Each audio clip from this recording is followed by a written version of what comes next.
She took the wrong luggage at the airport, unaware it belonged to a CEO who'd been waiting for a sign to love again. The arrivals terminal at JFK buzzed with exhaustion and static airport announcements. Lena Torres dragged her feet toward baggage claim, the fatigue of the red-eye flight from Seattle pulling at her like an anchor. Her long blonde hair was tied in its usual lazy bun, a few strands falling over her pale cheeks. She rubbed her temples, barely awake as the conveyor belt began to churn. Another black suitcase rounded the corner, nearly identical to hers. Same size, same scuffed corner. Without a second glance, Lena grabbed it, tossed it onto her cart, and wheeled it out into the chaos of the city. By the time she reached her small walk-up apartment in Queens, it was past midnight. She kicked off her shoes, dropped her coat on the floor, and sat cross-legged on the faded carpet. The suitcase sat in front of her like an unspoken question. She popped the latches, then froze. Inside wasn't the usual crumpled clothes and half-used toiletries. Instead, there was a thick folder, matte black, stamped in red block letters, "Confidential." Beneath it, more binders, files, and one neatly wrapped manila envelope. A sleek business card slid out from the folder and landed face up on the floor. Virex Industries, Lucian Gray, Chief Executive Officer, confidential delivery only. Lena's heart kicked against her ribs. Virex? She knew the name. Everyone in finance did. One of the fastest-growing tech finance hybrids in the country. And Lucian Gray, young, brilliant, impossible to reach. Rumor had it, he was in the middle of a billion-dollar merger. She stared at the folder, her breath shallow. Every instinct screamed, "Put it back. Do not open this." But the seal was already cracked. She reached for her phone, maybe to look up a contact, maybe to send an apology, and that's when the first message arrived. Unknown number. You took the wrong luggage. Do not read what's inside. Meet me tomorrow, 10 a.m. Gray Tower. Her stomach twisted. She backed away from the suitcase, suddenly wide awake. The rest of the night stretched on like a held breath. Lena tried to sleep. She tossed. She turned. The suitcase seemed to hum in the corner of her room, vibrating with secrets.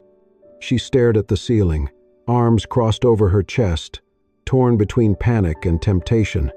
Just a glance, she told herself. She returned to the case, kneeling down, the dim light from the hallway casting long shadows across the floor. She flipped open the top folder. The words blurred at first. Corporate language, standard structures. Then a chart caught her eye, an overview of the proposed merger. Something in the numbers didn't sit right. She scanned again. A small table showed net asset valuation, partner firm B. The values looked familiar, too familiar.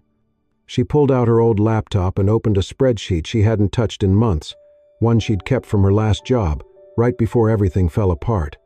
The numbers matched. Exactly. She frowned, eyes narrowing. That didn't make sense. Firm B wasn't even active the last she heard. There had been rumors of bankruptcy. So how was it being valued this high? She dug deeper, cross-referenced dates, found a discrepancy in the way liabilities were reported. It wasn't obvious, but for someone who knew where to look, it was there. A mistake? Or a lie? Lena leaned back against the wall, folder in her lap, the city humming outside her window. She hadn't meant to open the wrong suitcase, but somehow she had opened a door, one that might lead back to the very world she thought she had left behind. Finance, corruption, secrets. Only this time, she wasn't being silenced. This time, someone wanted her to walk through it. And waiting on the other side was Lucian Gray. Gray Tower rose like a blade into the Manhattan skyline. Glass, steel, and silence. Lena stood outside the revolving doors, her fingers clenched around the suitcase handle. A part of her wanted to drop it on the curb and disappear. But she had read the message. She had opened the files. And no matter how much she regretted it, there was no undoing that. She stepped inside. The lobby was vast, marble floors gleaming beneath the soft echo of heels. A receptionist waved her toward the private elevator without asking questions. Apparently, they had been expecting her. The ride to the top was fast and silent. Lena caught her reflection in the mirror-polished walls. Pale skin, light makeup barely hiding the tired under-eyes, her messy blonde bun pinned loosely at the nape of her neck. She looked more like a barista than a financial advisor. Maybe that was a good thing. Maybe he'd forget her face. But as the doors slid open, she knew that wasn't going to happen. Lucian Gray stood at the end of the room, next to a long glass table. Tall, sharp suit, dark eyes that didn't blink as she entered. His features were chiseled, unreadable. The kind of man headlines described as ruthless but brilliant. The kind of man who didn't appreciate surprises. "Miss Torres," he said, voice cool, "I assume you have my property." She wheeled the suitcase forward and stopped a few feet away. "I didn't mean to take it. They were identical." "I see," he said without emotion. "And yet, you opened it." She shifted. "Yes, I didn't mean to, but I didn't know what was inside until... And yet, you read confidential documents." He cut in, voice quiet but pointed. Lena's mouth opened, then shut. What could she say? Lucian stepped closer. "Do you always violate corporate privacy laws as a hobby, or was this a special occasion?" That snapped something in her. "I read 2 pages, she snapped. "And if you're referring to the Partner B asset sheet, that valuation is inflated." His eyes narrowed slightly. "Excuse me?" She crossed her arms. "The numbers are built off data from 2019, which was already under dispute back then. Either your finance team is sloppy, or someone is feeding you fiction." Lucian didn't reply immediately. Instead, he studied her, longer this time. She felt his gaze move over her, not with judgment, but calculation. "I know those numbers," she added, quieter now. "I used to work for the parent firm, the one Virex is merging with. That chart is nearly identical to a fake projection I was asked to sign off on." "You were involved in that firm?" Lucian asked, eyes narrowing again. "I was a financial advisor," she said. "They wanted me to approve a falsified report to show growth. I refused. They made sure I disappeared after that." Lucian took a step back, expression unreadable. "Why did you open the folder, Lena?" She hesitated. "Because I saw the logo, and because some part of me still cares, even if no one else does." There was a pause. Then, surprisingly, Lucian gestured to the chair near the table. "Sit down. 15 minutes. That's all." Lena blinked. "Why?" "Because you're either the most dangerously nosy woman I've met," he said calmly, "or the only one in 3 months who has noticed something I've been trying to confirm." He sat across from her. "If you didn't do anything wrong," he said after a beat, "then why did you let the industry push you out?" Lena looked down at her hands. "Because the truth only matters when powerful people decide it does." Lucian didn't answer, but in his stillness, something shifted. For the first time in a long time, Lena felt like someone was actually listening. The next morning, Lena found herself standing in the shadows of the executive floor of Gray Tower, again. But this time, she wasn't alone in the elevator. Lucian stood beside her, quiet, unreadable. "You won't speak," he told her calmly. "Just observe. Through the glass." "Glass?" she asked, confused. He didn't answer. When the doors opened, he led her to a narrow corridor, discreet and dimly lit. At the end was a small observation room with tinted glass. One-way mirror, she realized. Beyond it, a sleek, modern boardroom buzzed with quiet conversation. Lucian pointed to a chair. "That seat's been empty for weeks. No one notices. No one questions." Lena sat down, heart beating fast. Through the glass, she could see 5 people seated, senior executives. At the head of the table was Adrian Lang, Virex's vice president, charming, confident, with too perfect hair. She recognized the others only by name. Papers shuffled, slides clicked. Adrian began presenting a new version of the merger proposal. Lena leaned closer, squinting at the projected numbers. Her eyes narrowed. Something didn't sit right. They were using projections based on a quarter that hadn't ended. Worse, the adjustments to round out irregularities were based on hypothetical external investments that hadn't been confirmed. Lena didn't need to be a genius to see it. It wasn't fraud yet, but it was dangerously close. No one in the room raised a question. They nodded, agreed, jotted notes. Lena sat back slowly. "They're building a house of cards," she muttered. When the meeting ended, Lucien didn't say anything. He simply turned and walked. She followed. They ended up back in his office. He shut the door gently and leaned against it, arms crossed. "Well?" he asked. "They're not incompetent," Lena said flatly. "They know exactly what they're doing." Lucien raised an eyebrow. "They're prepping numbers to look just right for outside review. Those numbers can't hold up under scrutiny. The board signs this off, and your company becomes the perfect target for a leveraged takeover." Lucien was silent for a long beat. Then, "You think I'm being played?" "I think," Lena said carefully. "You're being led by people who smile while they hand you a loaded gun." Her words hung in the air like dust in sunlight. Lucien stared out the window, jaw tight. "I've already lost everything once," he murmured.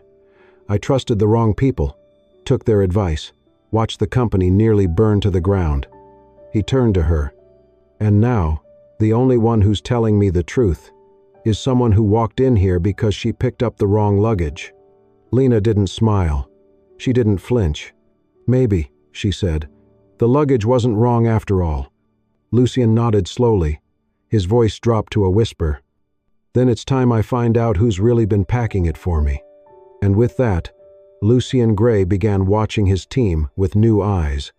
Lucien didn't tell her where they were going until they were already on the road. The city disappeared behind them, replaced by winding coastal highways, rain-slicked pines, and the hush of a coming storm. Lena sat in the passenger seat, arms folded, watching the trees blur by. "Why this place?" she asked finally. Lucien kept his eyes on the road. "It used to be my escape. My dad and I came here before things got too big, too loud." The rain picked up as they arrived at the secluded beachfront resort, an aging but charming place nestled against a cliff with white cottages scattered along the shore. The front desk clerk looked apologetic. "Just one cottage left, I'm afraid. 2 bedrooms, but shared living space. Storm's moving in fast.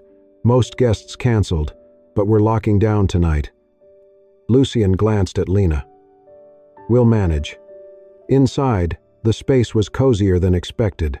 Weathered wooden floors, sea blue walls, a small fireplace, and shelves full of forgotten books. Lena opened the fridge and blinked. "Strawberry milk?" she murmured, amused. Lucien chuckled. "I figured. You picked the pink cupcake, didn't you?" She raised an eyebrow but didn't comment. Later, as they unpacked, Lena opened the wrong door, directly into the bathroom, where Lucien was peeling off his soaked jacket.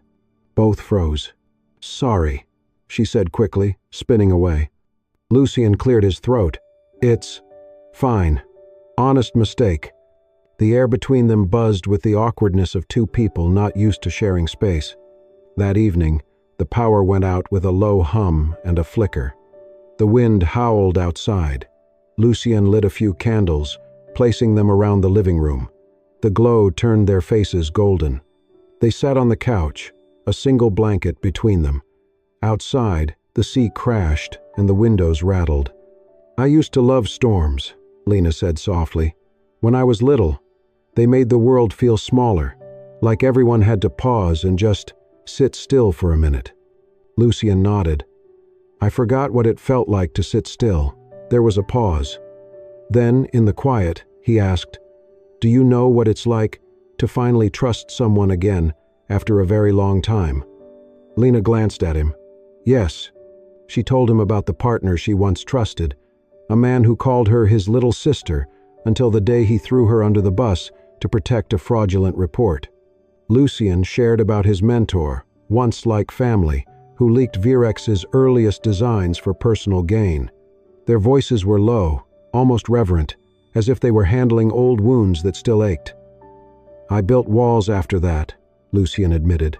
I thought if I kept everything strictly business, no one could hurt me again. You do that well, Lena said, not unkindly. He smiled faintly. You're the first person in years who called me out on my numbers. You didn't even blink. Thunder rumbled. A branch hit the roof with a heavy crack. Lena jumped, startled, and instinctively grabbed Lucian's hand. They both stilled. The candlelight flickered. Lucian gently pulled his hand back, not to retreat, but to drape a woolen scarf over her shoulders. Wherever you are, he said, voice soft, you should always have someone to keep you warm. Lena looked down, then away, but she smiled. A real smile, one not guarded. Later that night, Lucian went to boil water on the gas stove. When he returned, Lena was waiting at the door, holding a towel. His hair was wet from the rain, his hands trembling slightly from the cold. She didn't say anything. She took the towel and began drying his hair with slow, gentle movements. Lucian closed his eyes. The moment felt like something neither of them could name. There were no grand declarations, no sudden kisses, just the quiet care of one person tending to another in the simplest way. On the kitchen table, between a flickering candle, a steaming mug, and the hum of rain beyond the glass, something began to grow. Something fragile, but real. Lucian didn't return to the office right away. Instead, he took a detour, a quiet neighborhood nestled just outside the city, where the trees were taller than the rooftops and time seemed to slow. He parked in front of a 2-story brick house with green shutters and a wraparound porch. This was home, he said softly, turning off the engine. Before the company, before everything. Lena followed him up the steps, not sure what to expect. Inside, the air smelled faintly of cedar and old books. The house had been kept exactly as it was, dusty perhaps, but untouched by time. Framed photographs lined the hallway, a young Lucian on his father's shoulders, a woman with kind eyes holding a birthday cake, a family that had once been whole. Lena paused in front of a small wooden plaque hanging in the kitchen. Always tell the truth, even if your voice shakes. She touched the edge of the frame. Your father's? Lucian nodded. He used to say that before every board meeting. Said integrity was the only legacy worth leaving. They sat in the living room, surrounded by pieces of his past. Dog-eared books, an old chessboard, a worn leather chair near the window. My dad ran Virex like a family, Lucian said. He believed in people, trusted them. After he died, the company changed. Or maybe I did. Lena looked at him, her voice gentle. You started surviving instead of leading. Lucian gave a dry laugh. Yeah, I became the numbers guy, the cold face of the company. Safer that way. There was a silence, not awkward, but full. Then he reached into his coat and pulled out the file, the one she'd found in the wrong suitcase. The merger proposal. I've looked at this a dozen times, he said, but something still doesn't sit right. He opened the folder and spread the pages across the coffee table. Lena leaned in. This signature here, she said, pointing to the last page. It's dated 2 days before the board even reviewed the draft. How is that possible? Lucian frowned, checking the timestamp. That's not right. She flipped another page. And this supposed partner company, Cortain Holdings? I tried looking them up. Nothing. No registration, no address, no tax records. It's a shell, if that. Lucian's jaw tightened. There's more, Lena said. This clause here allows temporary transfer of control in the event of an emergency vote. It's buried under legal jargon, but if this merger goes through, your voting rights could be suspended. All someone has to do is engineer a crisis. Lucian stared at the document. The paper felt heavier now. This wasn't just sloppy work, he murmured. It was deliberate. The realization washed over him like ice. He had been maneuvered into a corner, and someone he trusted had put him there. He leaned back, rubbing his temples. I handpicked this team, every one of them. Adrian was with me when we rebuilt Virex. I would have trusted him with my life. Lena sat back beside him, not speaking, just letting the silence settle. Lucian's eyes were dark, not just with anger, but betrayal. A different kind of pain. The kind that came when your enemy wasn't a rival, but someone you once called friend. For a long moment, neither of them moved. Then Lena said, "Maybe your father was right. Maybe the truth matters, even if it shakes everything." Lucian looked at her, and for once, the sharp CEO facade fell away. All that remained was a man, wounded but not broken. "I don't know how to fix this," he said. "You don't have to know," Lena replied. "You just have to start." And in that old living room, beneath the gaze of family photos and memories long buried, Lucian Gray took his first breath as a man ready to face the truth, not just in his company, but in himself. Back at her apartment, Lena decided to give the old black suitcase one final check before tossing it into storage.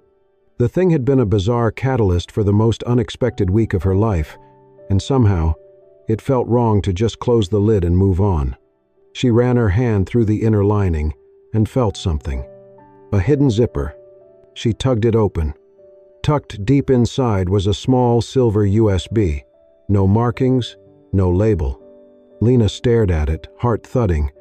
Then she plugged it into her laptop. There were 2 folders: Virex, Original, Merger, Plan, Internal, Email, Logs. She clicked through the documents, breath slowing with every page. The merger proposal was different from the one Lucian had shown her. Cleaner, transparent, no shell companies, no sudden transfers of voting power. The emails, though, chilled her. Thread after thread between Adrian and external contacts. Discussions about steering the merger, quiet asset shifts, and the most damning phrase of all, "Once the signature is processed, we proceed with transition." She froze. The timestamp on Lucian's signature page was dated before the official meeting took place. A forged document, and Lucian had no idea. She grabbed her phone. 30 minutes later, Lucian stood in her apartment. He read through the emails with stone-cold silence, then opened the original merger plan and stared at the final pages. "My signature," he said finally, "was never put on that version." He closed the laptop. "Tomorrow. 9 a.m. boardroom. You're coming with me." The next morning, Lena stood just outside the Virex executive boardroom. Inside, Adrian was presenting the final green-lit proposal. His voice smooth, posture sharp. Lucian sat at the head of the table, calm, watching. Halfway through Adrian's speech, Lucian raised a hand. "That's enough," he said. Adrian paused, confused. "We're almost through." Lucian gestured to Lena, who entered with a quiet nod and plugged in the USB. The screen behind them lit up. First slide, original merger draft, unsigned. Second, side-by-side comparison with the current approved version. Then the email logs. Silence. Adrian stiffened. "What is this?" Lucian stood. "It's what the plan looked like before someone altered it. Before my signature was copied and pasted. Before outside players were promised controlling interest in Virex." "You're accusing me?" "I'm not accusing," Lucian said evenly. "I'm showing." Lena stepped forward, voice calm but clear. "The company listed as your partner? It doesn't exist. And the voting structure in your draft transfers power away from this board." Adrian scoffed. "This is ridiculous. Your password was used to open and modify the documents. The metadata is traceable." "Fatis." Lucian looked at him. "You knew I was uncertain. You used that to move things through. I trusted you." Adrian's face turned pale. Lucian cut him off. "I already lost one family because of misplaced trust. I'm not losing this company too. Security didn't need to be called." Adrian quietly packed his files and left the room without another word. Later that afternoon, Lucian sat alone in his office, staring out over the skyline. Lena entered, gently setting down a mug of tea. "I figured you didn't want to be alone," she said softly. He took the cup, still quiet. After a moment, he asked, If someone broke your trust, someone close, do you ever forgive them? She thought. If they meant it, maybe, but I wouldn't forget, and I wouldn't let them close enough to do it again. Lucien nodded, his fingers tightening around the mug. Then he looked up at her. No words this time. Just something in his eyes that had never been there before. Something open, real. And maybe for the first time in a long time, he wasn't carrying it alone. The rain was soft, almost absent, as it tapped against the tall windows of Lucien's office. Lena stood near the door, her hair pulled back in its usual lazy bun, a scarf draped over her shoulders. She held the black suitcase with both hands, worn at the edges, a faint scuff near the handle, and gently placed it on the glass table. Lucien looked up from his desk. No words were exchanged. On top of the suitcase, a folded piece of paper rested.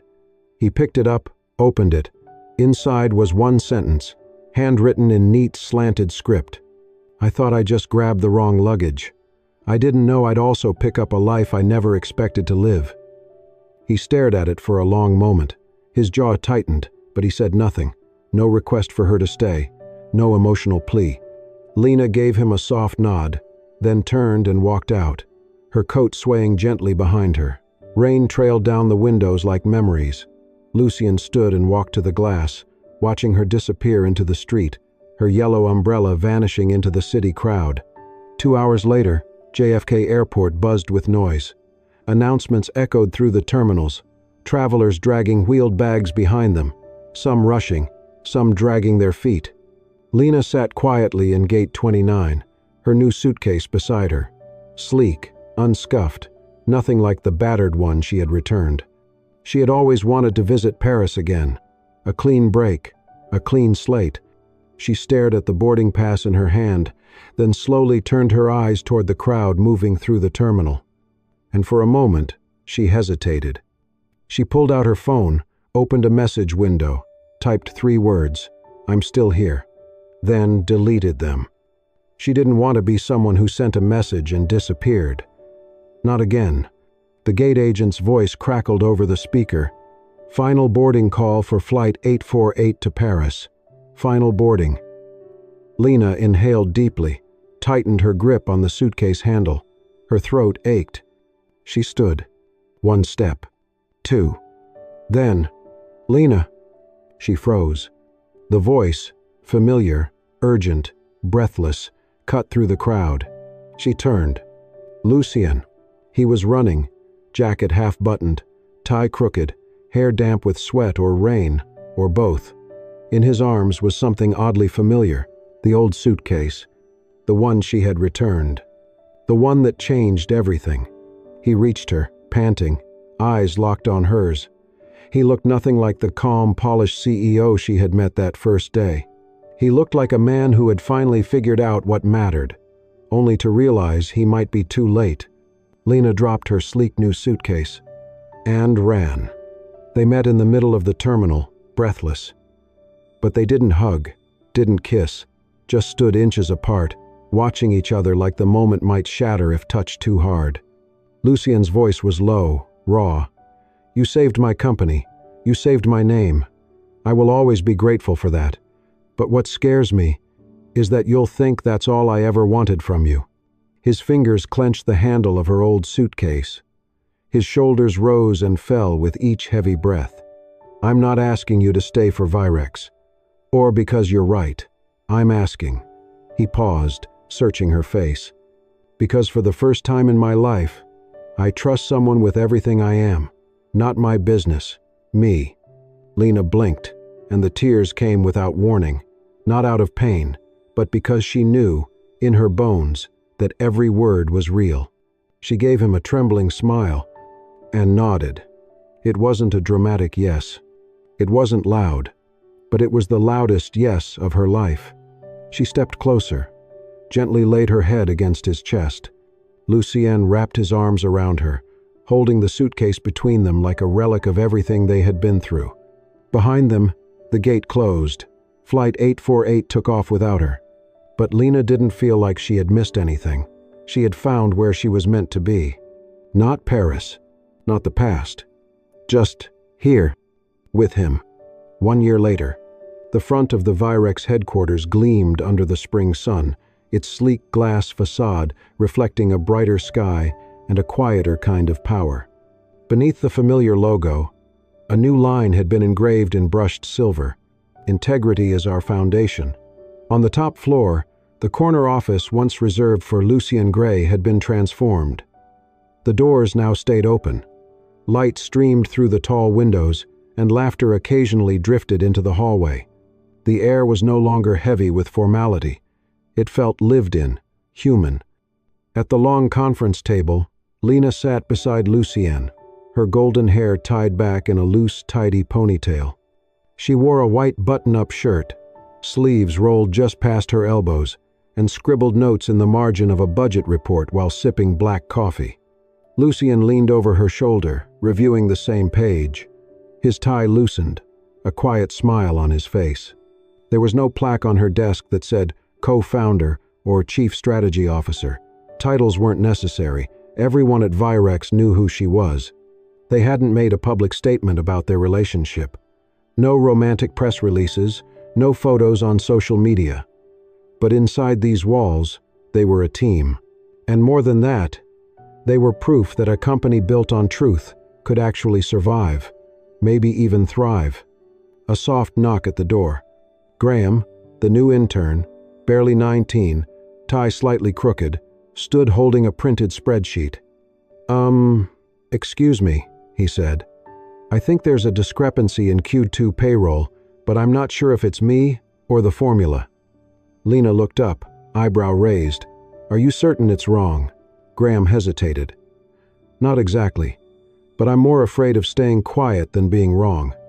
Lucian chuckled quietly and exchanged a look with Lena. "That," she said warmly, "is the right kind of fear."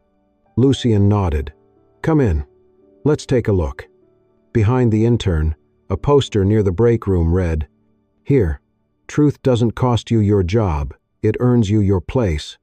That weekend, in the garden behind Lucian and Lena's modest home just outside the city, fairy lights were strung along wooden posts, twinkling in the soft dusk. A breeze rustled through beds of fresh herbs and newly planted daisies. Lena stood by the outdoor oven, flipping golden brown cookies onto a cooling rack. Her sleeves were dusted in flour. Lucian came up behind her, slid his arms around her waist, and rested his chin lightly on her shoulder. "You never stop moving," he murmured. "You never stop watching," she teased, smiling. He kissed her temple. "I still haven't thanked that suitcase." She glanced sideways at him. "But maybe," he continued, "it was the first thing you ever gave me."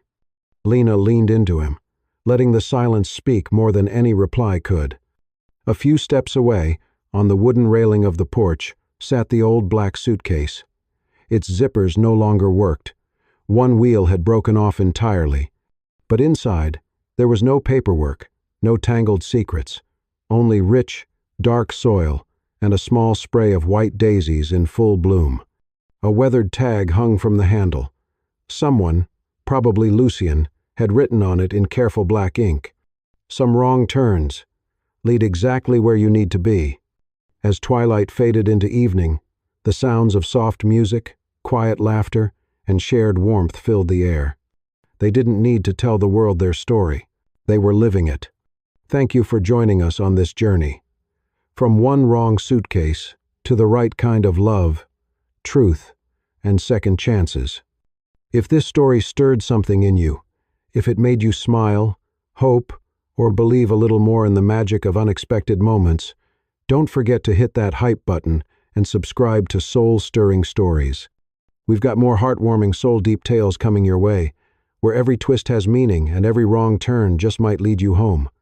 Subscribe now and stay tuned, because the next story might just be your favorite. Until next time, keep believing in the unexpected.